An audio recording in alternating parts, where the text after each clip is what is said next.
Hey guys, and welcome back to my channel. So today we're going to be doing a second trimester recap. I'm going to share with you everything that I kind of like went through in the overall process of the second trimester, which I think spans usually from the 14th to the 26th week. I am currently well deep into my third trimester and I only have about 7 weeks to go left. So once I'm done and I deliver, I will definitely recap you on the third trimester as well. And then also kind of do like a delivery and then a postpartum recap too, to kind of let you guys know how everything's going so you kind of can follow along on my whole journey. But let's just jump right into a second trimester recap. All right, so second trimester for me was like beginning of June till essentially beginning of September, and boy was there a lot going on in my second trimester. So at the beginning of June, Peter and I were essentially packing up our condo and getting ready to move out because, as you guys now know, we moved into a house. So we had a lot of stuff to do, and at that point I was starting to get like energized right away, really quickly again. First trimester I was feeling like really exhausted and sluggish and just like physically tired, and I didn't throw up that much. I did have a lot of nausea every once in a while, and I started to learn what type of foods that I could and couldn't eat. I can't remember if I mentioned in the previous video for the first trimester one, but I had an aversion to eggs and I just literally couldn't eat eggs at all. And I didn't even bother trying to really eat eggs, I think, at the beginning of the second trimester because I was still afraid that I would have an aversion to it and I would throw up, and I didn't want to throw up. So I avoided whatever I could, and things were good.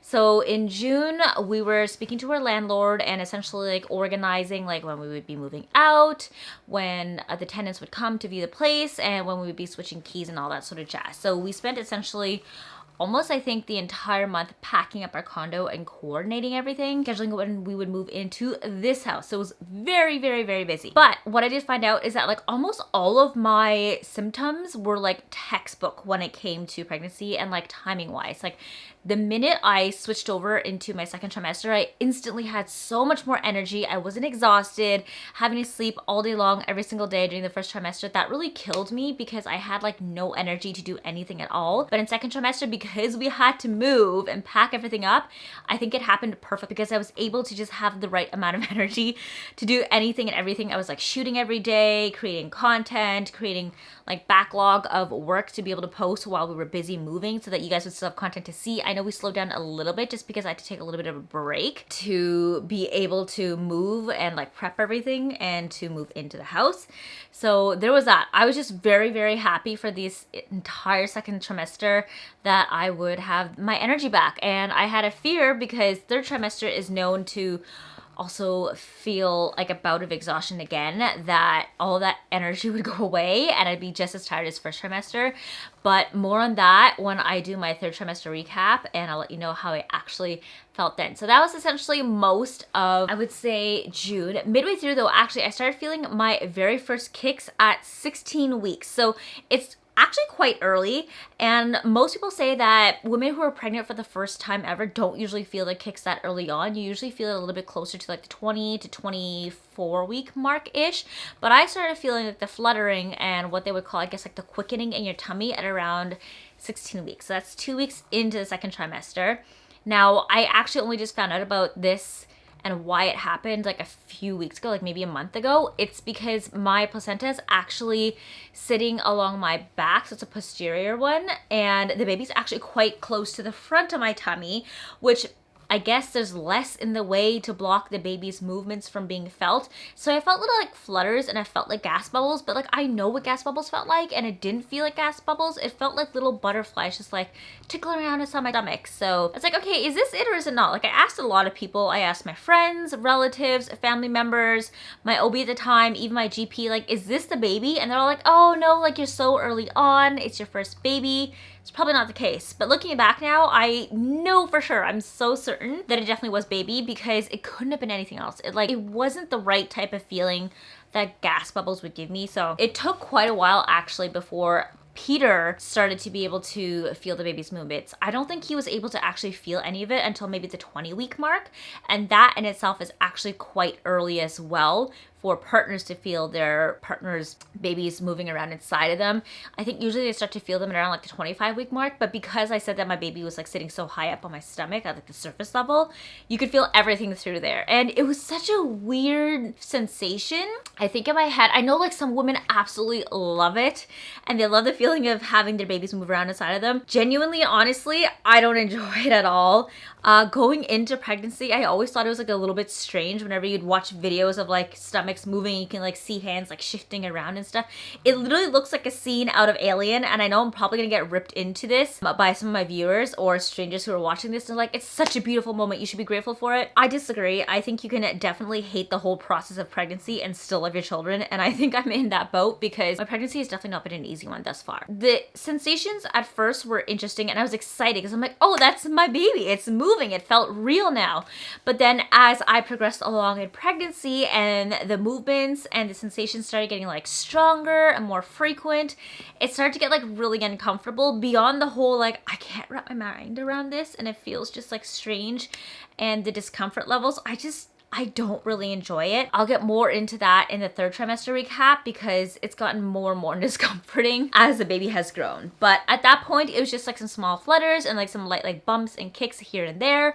And then Peter was able to feel it at around the 20-week mark. I actually also started to get a lot of other weird pregnancy symptoms during my second trimester, such as bleeding noses. So all of your mucus, I guess like linings and veins start to swell from the extra production of blood in your body, and they would burst in my nose and I would get bloody noses like at the 18-week mark, like maybe like once a week, once every 2 weeks, and they would just come on out of nowhere. I would be in the middle of washing my face and then destroying it, and I'd see some blood in the towel in the morning, and then I'd have to kind of just like sit down and let them go away for a little bit before I could do anything else, like put on clothes because I didn't want to get blood everywhere. My ear, it's actually happening right now, gets blocked. I think that started happening at around like the 22 weeks mark. It just like, you know when you pop your ears underwater and you can't hear anything out of it for a little while? It does that. It just comes and goes. It stays for like an hour or so, disappears for a couple hours, and it comes back. And it's been happening to me for the past like month or two now, ever since like the 22-week mark. So that's something that definitely happens to you.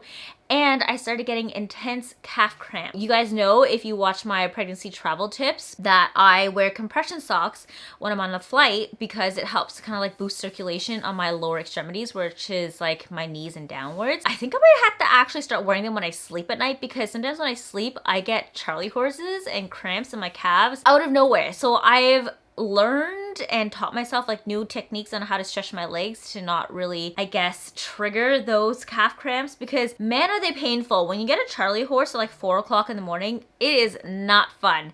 So I think that happens on like a roughly like every 2 weeks basis now, that it's like a slight twinge. A really bad one was like a couple of nights ago. I woke up in the morning at like 5 a.m. with like a really bad cramp out of nowhere. It was so painful. It was like a full 5 minutes of me like clenching my leg like this, sitting in bed, and I was like, oh my god, when is this gonna end? Like, all of these are like strange symptoms that you can read about online, but nobody really ever warns you or tells you about them when you are growing up and learning about pregnancy. You just kind of have to experience them and then like Google online and be like, is this normal? I found out that like half the stuff I was experiencing, like nobody ever told me about, and I had to go and find all this information online for myself, and it just boggles my mind how much your body goes through when you're pregnant. It's bizarre. So moving into July, we got the keys. Actually, no. So we had the whole of June and July to move out. We got the keys to our new place actually mid-July.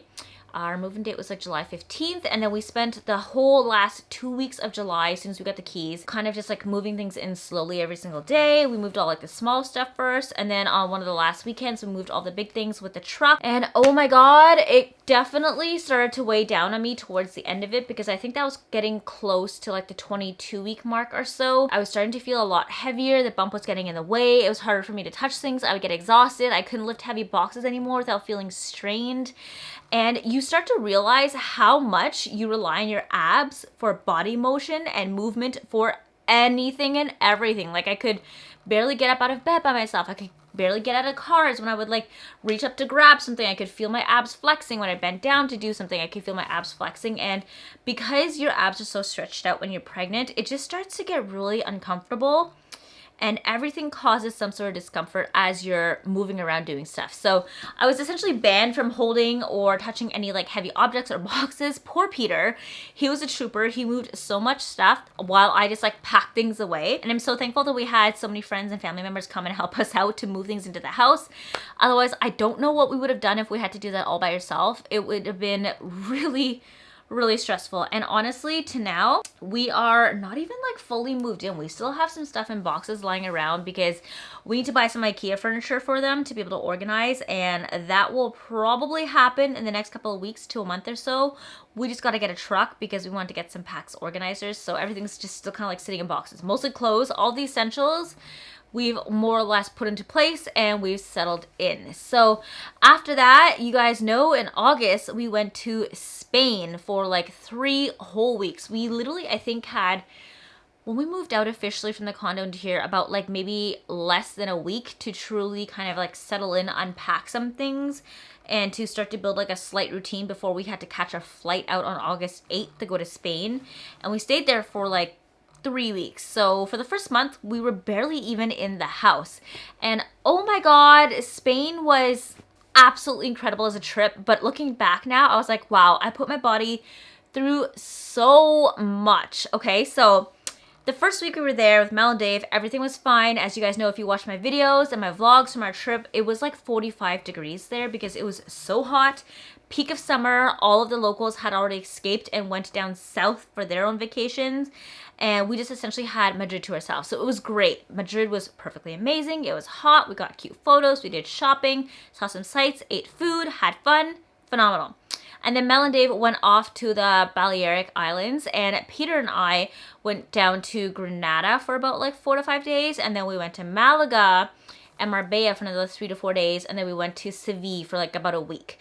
So Granada was like not too bad. It kind of cooled down a little bit. It was a lot of fun. I started getting like a little bit dehydrated, but not too bad. And we walked up and down into Albazin, which is like a really old area there.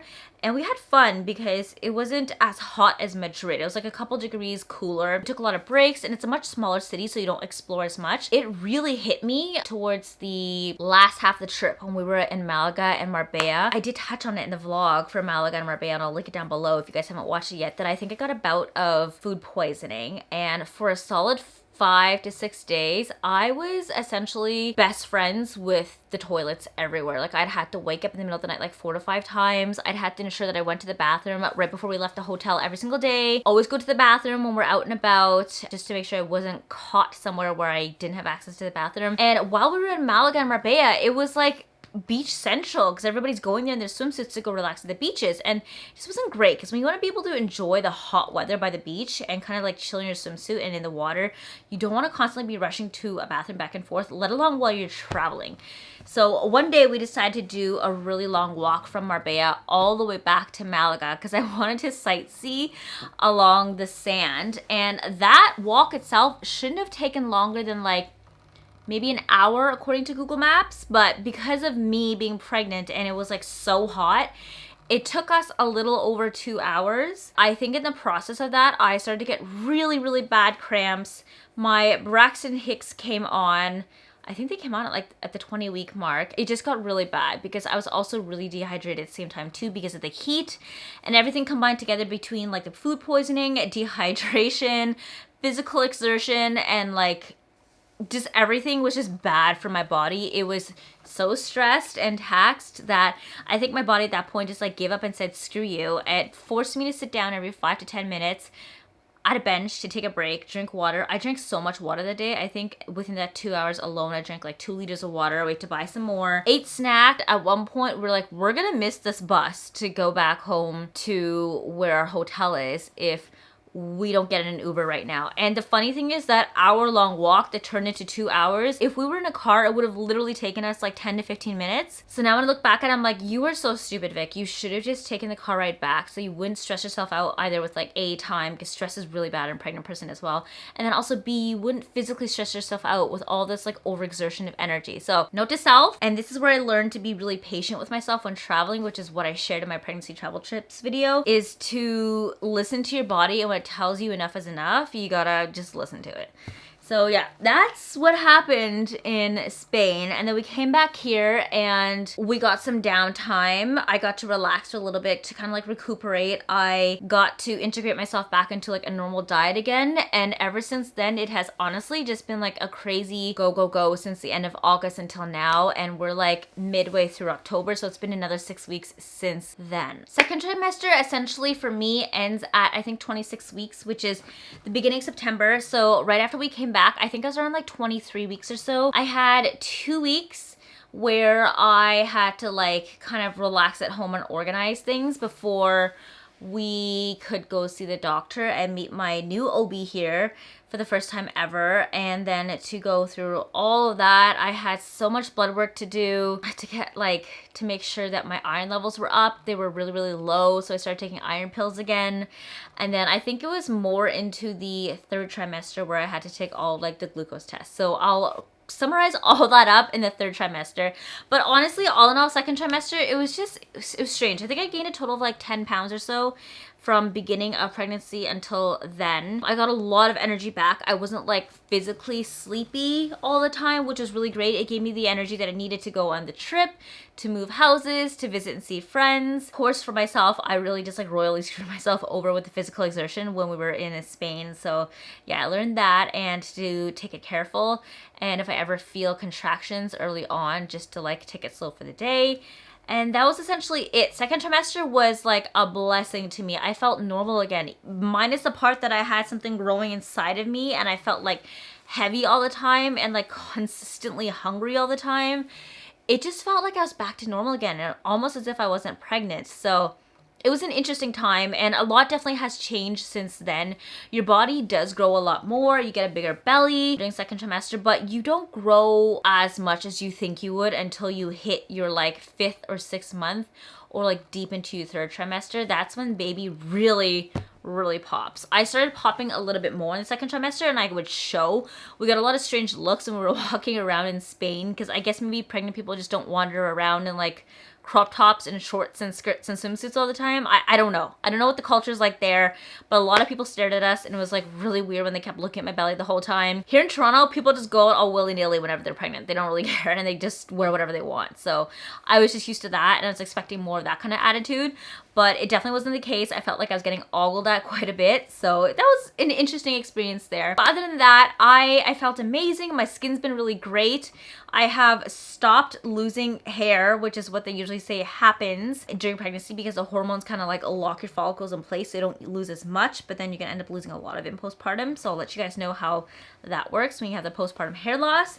But overall, I love my second trimester, minus the fact that I couldn't eat sushi, same as before, or drink wine or anything. I just started consuming more like non-alcoholic drinks, getting a lot more bubble tea, being a little bit more liberal with my food because I found out that in Canada, most cheeses to be imported here have to be pasteurized anyway. So I started eating some soft cheeses again, mostly burratas and mozzarellas. I haven't really touched camemberts or bries yet just because I was like, I can wait on that. And I usually like to eat my brie and camembert with deli meats, which I absolutely cannot eat here unless they're like boiled or cooked, which I feel like kind of ruins the experience anyway. So I'll just patiently wait on that. And I think that's essentially it. My second trimester was wonderful. I had no issues whatsoever at all. Really enjoyed it. Had a great time. And I'm kind of sad to see it go because it's almost as if it was like my last hurrah and return to not like normalcy, but like my life before moving into the third trimester and like when baby is like fully developing at that point. So yeah, I had a really great time and I felt like everything was essentially textbook and clockwork to everything that I saw online.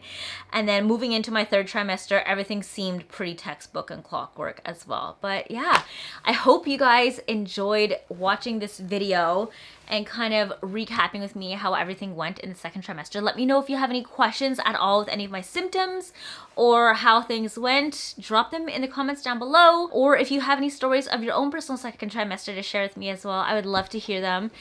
I can't wait to share with you how everything's going in the third trimester. There have been so many changes, both physically, mentally, and just looking forward in the future and just like lifestyle changes in general. We're getting so close to when baby's coming and I can't wait for you guys to join us. as we reveal the sex with our family and friends too. That's gonna be an exciting one.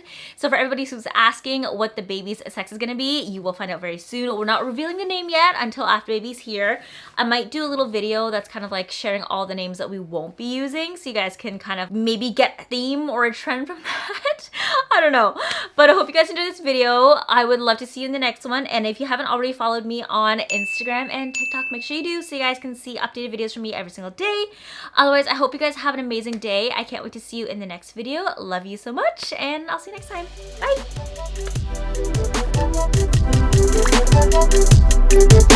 Bye.